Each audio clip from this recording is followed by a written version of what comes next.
Bonjour et bienvenue sur mon plan maths, l'application qui corrige vos exercices de mathématiques. Aujourd'hui nous allons corriger l'exercice numéro 1 du brevet des collèges Métropole 2017. C'est un sujet sur les probabilités. Dans une urne contenant des boules vertes et des boules bleues, on tire au hasard une boule et on regarde sa couleur. On replace ensuite la boule dans l'urne et on mélange des boules. La probabilité d'obtenir une boule verte est 2/5.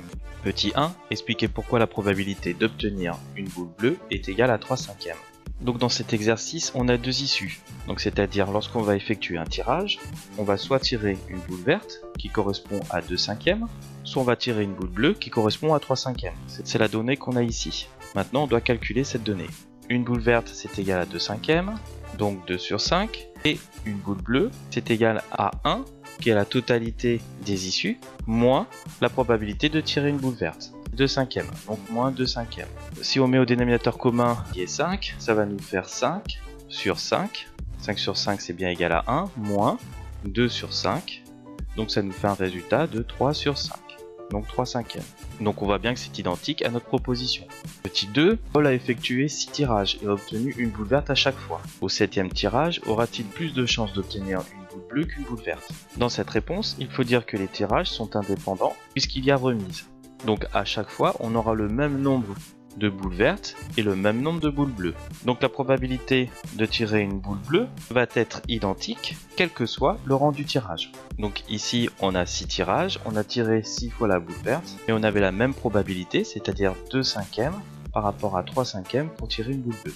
Donc on peut conclure que le 7e tirage est donc indépendant du 6e tirage. Et maintenant on sait que 3/5, donc c'est-à-dire la probabilité de tirer une boule bleue, est supérieure à 2/5 qui est la probabilité de tirer une boule verte. Donc on va avoir plus de chances de tirer une boule bleue qu'une boule verte. Donc on peut confirmer qu'au 7e tirage on aura bien plus de chances d'obtenir une boule bleue qu'une boule verte.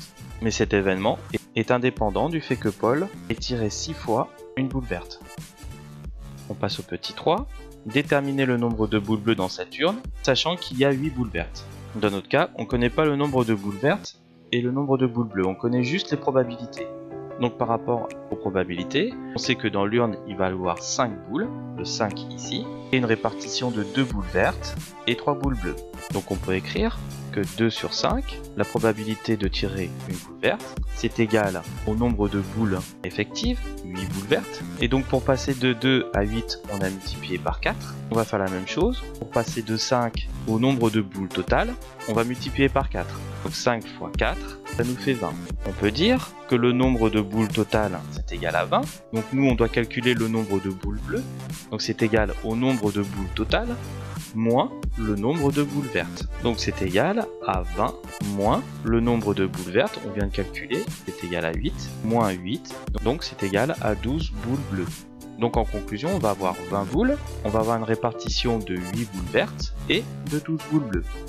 L'équipe de Mon Plan Maths te remercie d'avoir suivi la correction de cet exercice.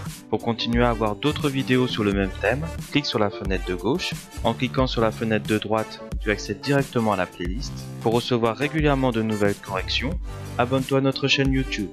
Enfin, clique sur le logo de Mon Plan Maths pour télécharger notre application sur Google Play et nous envoyer directement des demandes de correction. À bientôt!